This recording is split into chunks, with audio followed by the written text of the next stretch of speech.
Dahil gusto din daw nila, yun ulam nun isang araw, nagpaluto din, ang aking kasama sa bahay, kaya kahapon, nag-marinate na rin ako, para mas masarap, mas manunuot ang lasa sa karne, mix ko lang lahat ang sauce magdamag, then boil ko muna, bago ko siya iprito or grilled, para di matigas ang karne kung maluto na siya, kaya mas mainam, kung boil muna, para malambot pag naluto na.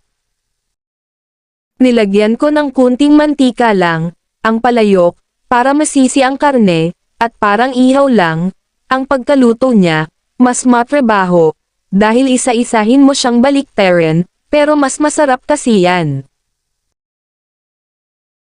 Ayan guys, unti-unti ko na siya, maluluto pagtiyagaan lang, magiging dark na yun karne, habang niluluto ko, gumawa na rin ako ng sauce niya, na pang toppings.